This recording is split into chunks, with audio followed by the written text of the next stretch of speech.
You want to be a young boss, but your sales are stuck. You're burned out trying to find the right people, and you end up doing all of the work yourself. You're bleeding money, and you're fighting to keep your business afloat. I've been there. I'm Isabelle Guarino, and I've scaled businesses to millions, and I've watched ideas burn to the ground. And I know exactly what it takes to survive and win. This is Young Boss, the podcast that helps you break through the barriers standing between you and the business you deserve, where youth is your power. Entrepreneurs don't fail because of ideas, they fail because of execution. That's where today's guest, Paisley Coxsey, comes in.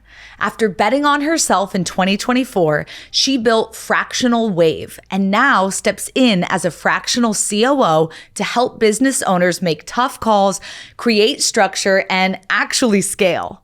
In this episode, Paisley shares what it's really like to launch without a roadmap, why the best clients embrace uncomfortable change, and how fractional leaders are redefining the C-suite for small businesses. Let's dive in.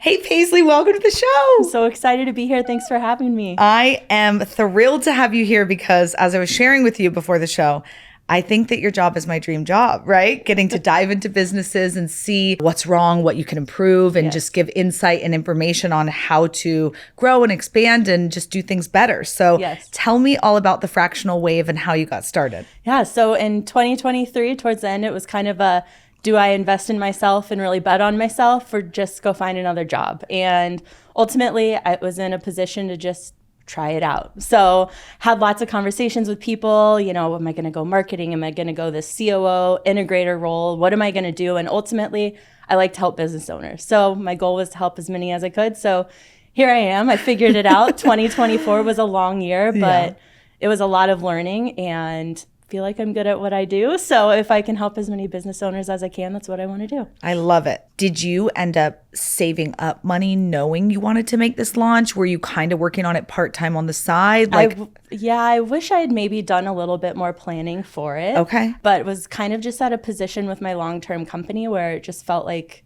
it was time to move on and figure something else out. Yeah. So it was a lot of my savings I had, luckily, wasn't planned, but I figured it out and took jobs here and there to do things and pick things up until I could get where I was stable doing what I was doing. And I'm paying my bills now and putting money into savings. So. I love it. There we go. On the other side, thank God, yes, right? Exactly. So who are your ideal clients? What type of businesses do you like to offer your services to? I always say the biggest thing for me is the business owner needs to actually be willing to make the changes, because I've talked with a number of people and they've got the ideas and you go and you get everything ready and it's like, okay, and then they pull back and they freak out and it's too much. So I've learned that is just really, you need somebody it's not going to be comfortable at all moments and you're going to have to make some hard decisions, but if they're willing to do it, they'll be so much better on the other side of it. So that it's really all about the business owner. I could do any industry, but that business owner that's ready to do it and do the hard work. Have there been clients that you've had that are in like a totally different industry than you're familiar with? Yes. And how does that work? Like, obviously you don't need to know everything to be able to guide them, but how do you kind of shorten that learning curve and then also provide the services you need to? Yeah, I'm in a unique situation right now because I'm working with somebody in the engineering space and so opposite from anything I've known. My brother and dad are engineers, but that doesn't mean I know anything. So it's been really interesting because with all the other clients I've worked with, it's something you can kind of understand. Okay. But engineering is so technical. Yeah. So I can't go and brainstorm how to fix a technical issue. No. But I can say who on the team can help figure this out. So it's really interesting because I can still put my, COO hat on and the strategic side of it. But can I contribute to resolving that specific issue? No. But the business owner sees the value because they don't want to deal with the people, the processes, the implementation of anything. And I can still step in and do that even if I don't know the industry. So. Yeah, I love it. I really think that fractional people in businesses are becoming the new hot trend. On one hand, because a lot of companies can't afford a full-time C-level executive. So I've seen fractional CFOs, CMOs, COOs, everybody along the way, just to be able to incorporate that, but not maybe have to pay full price to have you on board the entire time. Definitely. Is that what you're seeing? That it's really like a price reason why they're coming this way? I mean, so contractors are such a thing, right? Like contractors is still a thing. Fractional is so different. We really want to step in and be a part of the business and be there long term. And so I think business owners are realizing I don't need to pay $300,000 for this seat.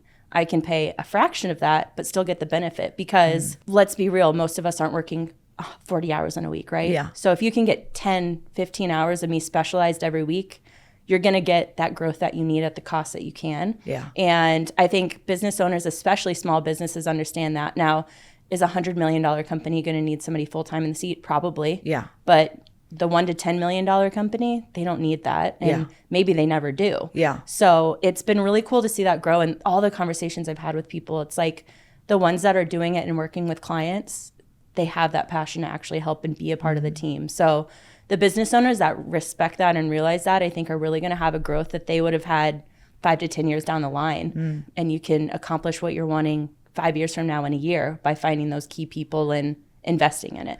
Once they start working with you, do they start asking for other recommendations of C-level fractional people? Yeah, I mean, one of the first ones that I always get is somebody in marketing. Okay. And what I found is sometimes the industries are so specific. So maybe you need somebody custom, but it's always like, okay, well, I need a fractional executive assistant or I need a fractional this. And so they start to really like piece it together. Yeah. And you'll get to the point where you probably need a full-time executive assistant, but we're building towards that. And so it's really cool. The marketing is the biggest question, but the second thing I'm always finding people is an executive assistant. Wow.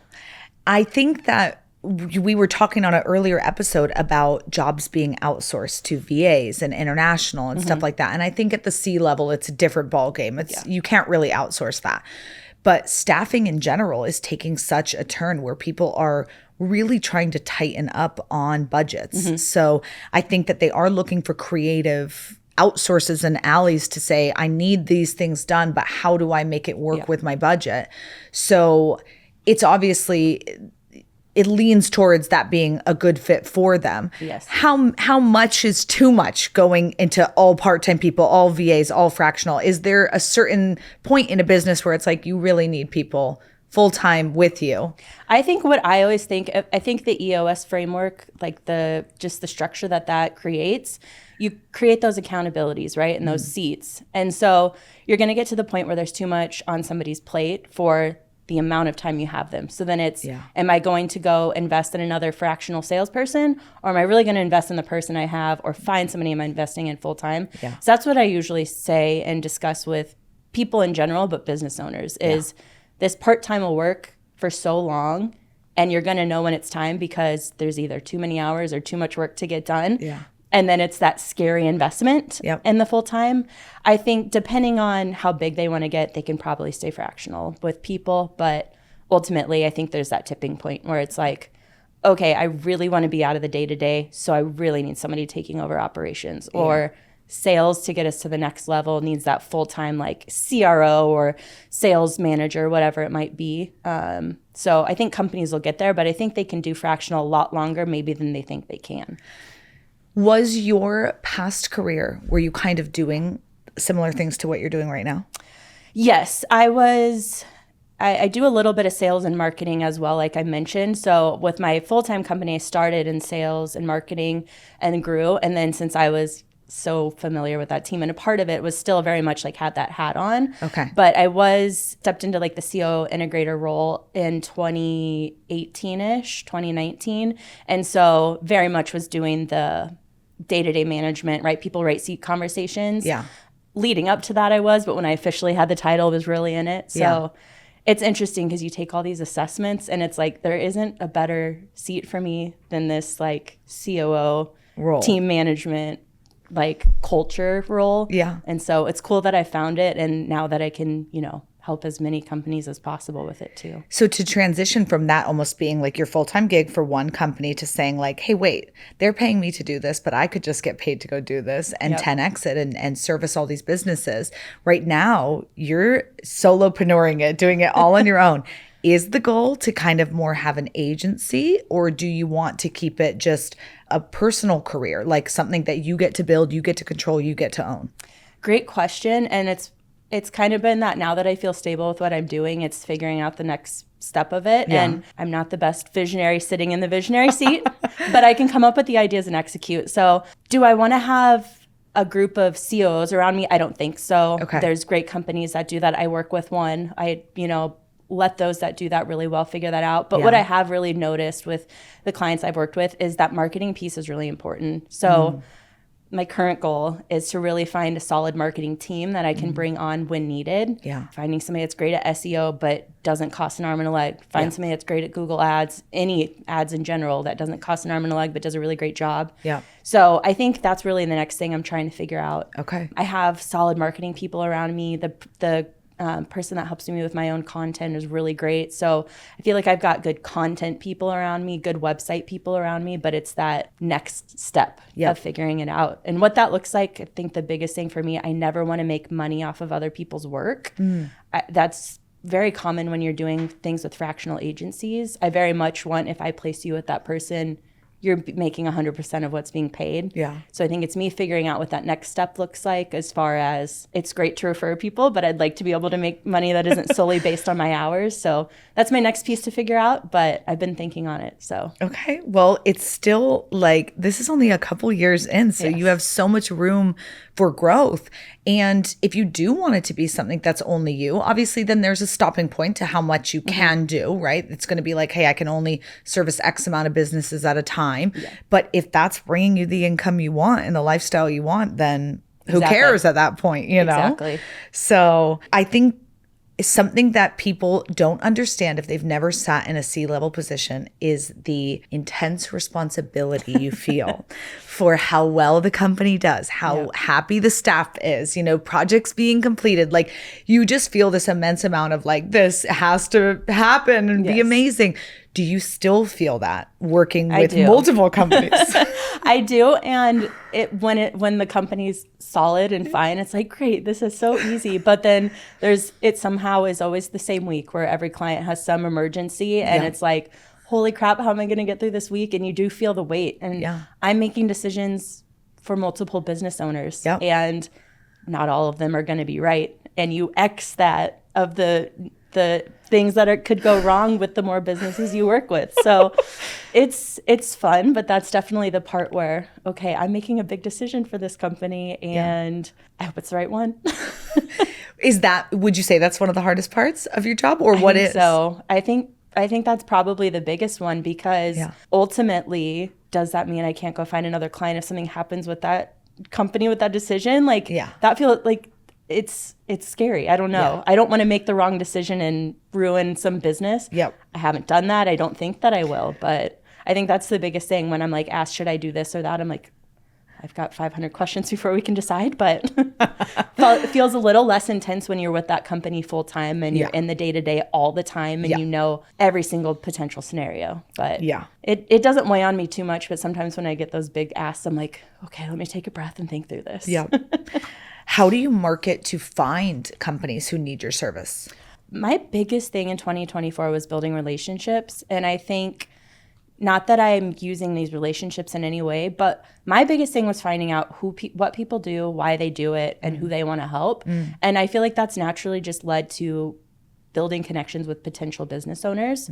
So I am working with a group called the COOs Solution, who's placed me with one of my clients. Cool. The other two, I volunteered time with an organization and things like that. So I was just getting to know people and building relationships with them after meeting them. And none of this was intentional with what I did. But then you just start having conversations and realizing, hey, I could help you with that if you need it. And so I felt lucky, but also I know I've really done the due diligence of like building relationships, building connections, and having conversations. Does that mean that's going to work for everybody? No, but it's worked for me so far. Yeah. And so I'm just relying on my ability to do really great work and then have others recommend me because of that. So it's interesting because in your business, it's not like social media is not really going to like help you get more clients. It's truly relationships. Yes. And it's people saying, she helped me. This is how she, grew my business, or really helped, with my staffing and this, that, and the other. And it's truly word of mouth. Definitely.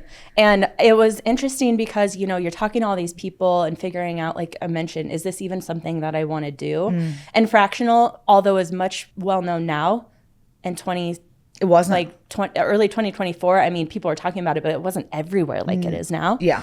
And so I just found by having the conversations, those that were doing it really built those relationships too. And they were always the ones willing to like, I'd message people on LinkedIn. They were always willing to hop on a call. Those that weren't willing to hop on a call, they just saw it as a waste of time. And so I think those that can take the time and actually make genuine connections and conversations, and I've recommended so many people to others because of this. I think those that are willing to continue to do that will just continue to have it, come back to them. So, although now that I'm thinking about it, LinkedIn might be a good place, just networking with people and finding those smaller businesses. But it's very different to network versus marketing. Like I don't see what I do outreaching to people wanting to have genuine conversations as marketing. Yeah. And I think those that see LinkedIn as a marketing tool are using it wrong. And I say that with somebody that does marketing for clients. Like I think LinkedIn is a tool to build your presence and have people know who you are and what you do. And then that way when you reach out to them, they can go to your profile and understand who you are. Yeah. But I'm not going to make some post that's going to change somebody's mind that I'm the right person to work with. Yeah.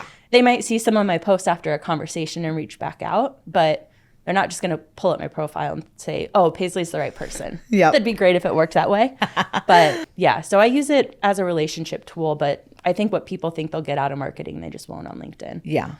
As a young boss, you're probably buying stuff for your business all the time. I know I am, and I love a good Amazon purchase. So we created the Young Boss Amazon list for you to buy things for your office, for your team, books for you to check out, even clothes or jewelry that I'm wearing on the show. So go check out the Amazon list and add something to your cart today. Now, back to the show. When it comes to the EOS model and Integrator Visionary, I've talked about it quite a bit on the show because we use that model. I love it. I think it's becoming more common. But do you ever work with businesses who are not using those words at all, that terminology, and do you kind of help them implement that into their business? Yeah, so I like to say I'm not an implementer. If they want to fully implement, let's find an implementer. But what I will do is implement the pieces of the process that I need to be successful. Okay. So if you don't have a scorecard, what are we doing? How do we know if anything's on track or anything's getting done? Yeah. So the engineering client I mentioned, they're familiar with something called mind methodology, which is similar to EOS. It's got a little bit added to it, but so I've worked to establish some of that, knowing that they want to go in the mind methodology route, but they didn't have like anything established. So for me to be successful, I need a scorecard, I need accountability charts, I need reviews. So establishing some of the basics is important. Yeah. And I think it explains my role really well if somebody understands Integrator. So I use that also as a tool to explain like how I can step in and help your business.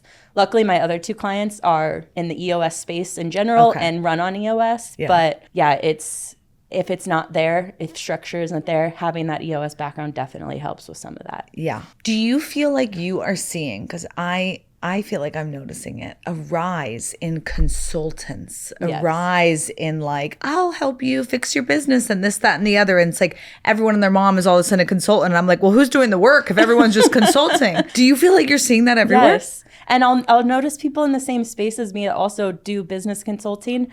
And I'm like, but what are you doing? And are you? And I sometimes wonder, are we just saying we're doing things and we're not? Yeah. Because, I mean, I noticed that when I feel like it's kind of that next ad that some of these fractional people choose is to add that. And I'm just always curious, like, what are you doing? What's the results?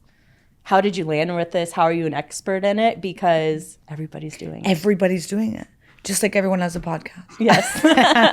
But podcasts truly, are way better than business consulting. But truly, it's just like everyone, I feel like a lot of people I know like work in a job for 5 years and they're like, okay, I'm going to quit and be a consultant. And I'm like, what? Like, what credibility? Like, who's going to hire you? I don't get it. It's just crazy to me. I have that question a lot of the time. Yeah. Okay. I do want to talk about, though, you being in the integrator role in all these businesses. How do you step out of that and be the visionary for your own business? It's hard. I have to have people around me that I can brainstorm with, but I don't know if you're familiar with Colby, but I'm surrounded by people that are not quick starts in my life, and I need a quick start to bounce ideas off of. Okay. So that's where I'm struggling. I'm like, I need to find my little quick start counterpart on that, but I have to use family and friends to talk through things. Yeah. And then the girl who does marketing for me, her name's Valeria. She's awesome. She's like the only other person that I have that I'm like, okay, well, I'm paying her so I can bounce some ideas off of her. I don't know. And she's got a marketing background and she understands what I'm doing. And so sometimes I'll come to her and she's like, Paisley, you don't have to have every process figured out to make a decision. And I'm like, you're right, because I get in my way with that. Yeah. So I find it hard, but I have to be mindful that I have to find those times. And that doesn't mean I have to make the decision tomorrow. Yeah. But I do have to be thinking outside of the work that I'm doing, and it's hard to sit in that seat. Yeah, I can imagine if I know how the brain operates in that role, and it's just not making that jump to say, okay, let's grow, let's scale, let's do this, let's hire. Like, that's just not the MO. So I imagine it being very difficult, but also, you're mentioning not really having, a base to go off of. So is there any community for the fractional community to go to talk about your worries and your woes and how to grow and expand? There are definitely different groups out there. Frac is a big one. They have an annual conference. Oh, cool. Yeah. And so I've met some people and talked to some people that are involved with that. Yeah. One of them, the CEO of the group, I had a business consulting call with her once, and it really helped me kind of pivot some stuff I was doing. Okay. But I think the hard part is we're all trying to do the same thing. Not that we'd want to copy each other, but it's like, are they going to have the best answers? Because I don't want to just steal what they're doing. But I've also been in groups where they do like IDS sessions and stuff like that. So it's definitely out there. I think it's just really finding the people that can be more of that visionary seat for you, because most of those visionaries are the ones that are the people we're trying to work for. Yep. But also, if I give a visionary 10 ideas, they're not going to narrow down any of my ideas either. So No, which they're going to go and give you 20, right? Yes, they're going to double it up. I love it. What has been the hardest part of being a solopreneur and going out on your own? I think the biggest thing is it feels really lonely and isolating. So it is really important to find a community. So the group I volunteer with, they're called Herverse. I started working with them last year, but that's been really great because it just happens to be a lot of the women volunteering are also in the fractional space because they have the time to really dedicate to it. So it's been nice to have that group around me. I don't know what I would have done without that group, because at least once a week I had a team that I was meeting with, right? Yeah. When you're especially getting started, I mean, even if you're working with one client, like, it's only a part of your week. So what are you filling with your other hours? And then once you're established, okay, I've got my hand solidly in 3 companies. Yeah. But even that feels a little isolating because nobody else is, I can't go talk to them about the other 2 clients I'm working with because it just doesn't make sense, right? Yeah. So I miss my team. I loved the company that I worked for 10 years. So that was really hard, but you just kind of build it in a different way. I feel like what you're explaining, one of our past guests, Stacey Gray, says it's like you have a bunch of tabs open in your head. I feel like you are living with a million tabs open right now. And if you look on my Chrome, it's tons of tabs. And I never used to live that way. And now it's, okay, this is how I get through my week. So you kind of have to. Yeah, it's in my head and actually in my computer. So multitasking is one of probably your strongest skills at this point, whether you want it to be or not. Yeah. How do you stay focused and get everything done?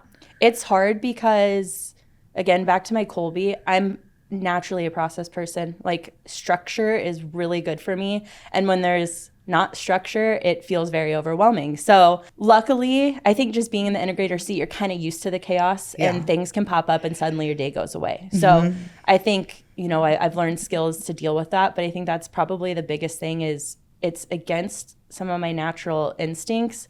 But man, when my week goes perfectly and it was exactly how I structured, I get so much done. So it's hard, but I do my best to find the times. Like Fridays, I try to leave open. So any task that I need to like focus and get done happens on Fridays. Most of the marketing work I do happens on Fridays because that's where I'm focusing. Yeah. So I'm mindful of that. And I also know I can't work 12-hour days. So does that mean I'm working 3 hours on a Saturday just to get stuff done so it's off my list, but my brain's been cleared because it's a Saturday? Yes. So it's just finding a structure that works. That seems to be working for me, but I'm jealous of those that don't need structure and can just go all over the place all the time. I love it. Was your family and friends supportive of this jump? Because you went from something pretty stable that you had for a long time to, hey, I'm going to go on my own. Did you have any opposition? I think everybody was a little worried at first. Yeah. Just with the fact that I was no longer working with the company that I felt so solid with. And it's like, is she just going crazy and refusing to take a job, or is she really going to figure this out? So nobody said it to me, but I've since heard comments now that I've been successful in this of, we didn't know if it was going to happen. Yeah. But everybody was, to my face, very supportive and willing to have conversations. And I've had multiple friends that have done consulting work their whole career. And so just having them to talk to and see them be successful was helpful. My dad also ran his own company when I was born. I think he started it like right before I was born and for a couple of years until we moved out to Arizona. And so like just knowing somebody can be successful at it. Yeah. But the support, if I didn't have support, this wouldn't have been possible. Yeah. I think it's always so interesting to hear how friends and family react, because I don't think being an entrepreneur is that crazy. Like everybody knows and understands it. But I think that when you switch from something stable, that there still is a little bit of a stigma of like, well, she'll be back to that in 6 months. You know, they just don't believe that it will happen. And now you've got years under your belt. You're making it happen. You're bringing in good income. Yeah. And what is the goal? Like, where do you want to be in 5 years?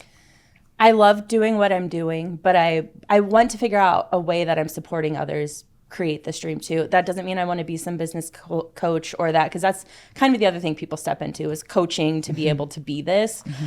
I don't have an ego big enough to think that I know how to create everybody to be this person, but I would love to just continue to network and help others grow. So how I build that and what that looks like to build, whether that's a consulting group or what, I think that's really the next step. Yeah. But I feel solid where I'm at now. So if I grow beyond where I'm at, I'm paying my bills, I'm comfortable. Yeah. I'm taking 2 days off in a couple of weeks. I can't believe it. It's amazing. But 5 years, I would love to be making money that is not solely based on my hours. That would be a big one. And just supporting as many other entrepreneurs that I can to really achieve their dreams in this like ever growing and never going to stop growing fractional space. Yeah. It's being able to be in so many different businesses. What's one of the biggest mistakes that you see business owners make? I think the biggest one I've seen is they have the idea and they get to the point of execution and suddenly get afraid. And it's like you were about to achieve that dream that you wanted. I think that's maybe one of the biggest ones. And then on the other side is a snap, quick reaction to something and making a crazy decision because of that. So I've worked with business owners on both sides of it. So I've seen both sides go wrong. But I think the biggest thing is I think that's what the COO or integrator seat is so important for. You need that person to either push it and say, we've done the due diligence, or, hey, let's take a breather. And so I think the biggest thing is just the quick, and whether that's fast or stop gets in their way of any growth that they we're looking to achieve. What's one of the biggest myths about integrators and their roles in a company? I think the one thing that kind of drives me a little crazy talking to other integrators is, well, we just keep the peace and we annoy the visionary type thing. And I'm like, I've never had that experience. And in fact, business owners appreciate what you have. So like, I think that's maybe that's a thing integrators need to work on with themselves. But I think a lot of people, maybe not even familiar with EOS, maybe undervalue the integrator seat, not really realizing. But I think that's probably the biggest one is we're not preventing anything. If anything, we understand where the growth needs to go, and we've done the research to figure out what needs to happen. So I mean, personally, sitting in the integrator seat, I sometimes felt like an annoyance because I wanted to push a little hard. But, I would say that my integrators now, they never annoy me. Yeah. So I do agree with you. It's something in your head, right? Like if you're an integrator feeling like you're annoying, when I was in that seat, I'm like, I'm probably annoying, him. When now I have my girls sitting in that seat, I'm like, yes, keep asking me that. You're not annoying me at all. Like I want to be poked and prodded and saying like, is this the right thing? Should we pause? Can we go this direction? Do you know how much this is going to cost? All these things. It doesn't annoy me because I didn't think through those things. Yeah. And if no one asks me, then we're just going to go right into a wall. Well, and like it's cool from your perspective because you've been in both seats, and it's very much like clearly you're great at being able to be a visionary as well, but you're not thinking of those things now that you're no longer in that seat. No. And so you need that push. And I think if you're working with a business owner that doesn't respect that, it's not the right business owner for you ultimately. Yep. Because the visionary integrator duo is so important. That's the only way a business succeeds. And we've both experienced it firsthand what it can do when you're working really well in that relationship. So I've talked with a couple of people that were in that spot, and I'm like, you got to figure out this probably isn't the right seat for you, because if you're not able to give pushback and they don't see it as supportive, then it's not going to work out. They're just going to steamroll you and it's not going to work out. Yeah. So Yep. And which is hard because a lot of visionaries are like mavericks, Yes. adventurers, and Yes. they just want to like go for their thing and no, regard to anyone else sometimes. And so it can be definitely a challenge. Yes. I love it. Well, you have shared so much about this. If people want to learn more about your business, maybe work with you, maybe hire you, or just learn more about what it is to be a fractional COO, where do they find you? LinkedIn is where you can find me, Paisley Coxsey on LinkedIn. That's where most of my stuff is. I have a website to have a website, but my information's mostly there. So Okay, check it out in the show notes. We will leave it right there. Any other words of wisdom you want to share with our young bosses here today? I think the biggest thing is if you think you can do it and you want to do it, try it. The worst case, go work for Uber or something on the side. Like if you really believe in yourself and you have support around you, I think anybody can achieve whatever dream they want, whether that's building a business or some new hobby they have, whatever it is. Like just believe in yourself, and worst case you fail and then you learn something from that anyways. There you go. You heard it here first. I love it. Thanks for being on the show today. Thank you. Thanks for listening to another episode of Young Boss. Be sure to like, share, and follow us on Instagram and TikTok, and subscribe on YouTube and Spotify or wherever you get your podcast. And remember, your youth is your power.